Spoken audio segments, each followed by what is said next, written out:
नहीं, direct record था case.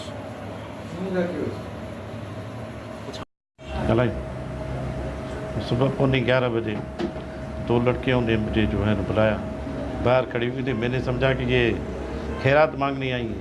मैंने उनको अंदर बुलाया, वो नहीं आई। मुझे इशारा किया 2-3 मरतबा कि भाई तुम बाहर आ जाओ। मैंने कहा ये खैरात मांगने आई है। फिर 2-4 रुपये मैंने जो है ना उठा के जो है ना बाहर आया। उसने कहा कि हमें खैरात नहीं चाहिए, हमें इजी रोड चाहिए। अगर 40 सेकंड तक मुझे उसने बिजी का। मैंने कहा नहीं है मेरे पास इजी रोड। फिर वापस आया तो देखा कि काउंटर में जो है ना पैसे नहीं है।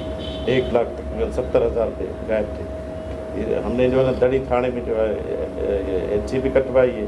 अभी तक पुलिस वालों ने कोई कुछ नहीं किया, न कोई जो है ना बड़ा ऑफिसर आया, कोई भी हमसे जो है ना किसी ने भी कोई भी रब्ता नहीं किया है। हमारी जो है ना सब ख़ास तौर पे वज़ीर आला को गुजारिश है, हम बहुत बाना गुजारिश करते हैं कि जो है ना हमारा जो मज़कूरा सामान है, जो पैसे हैं हमारे, हमें वापस चाहिए। ये पहले भी ये वारदात हुई है, पहले भी वहाँ लाहौरी मल में एक हमारी दुकान थी, वहाँ वारदात हुई। वहाँ जो है ना इतनी वारदात हुई कि हमारा भतीजा उसको जो है ना गोलियाँ मार के जो है ना शहीद कर दिया गया। ये कब तक नाइंसाफ़ी चलेगी? हम क्या करें? कौन सा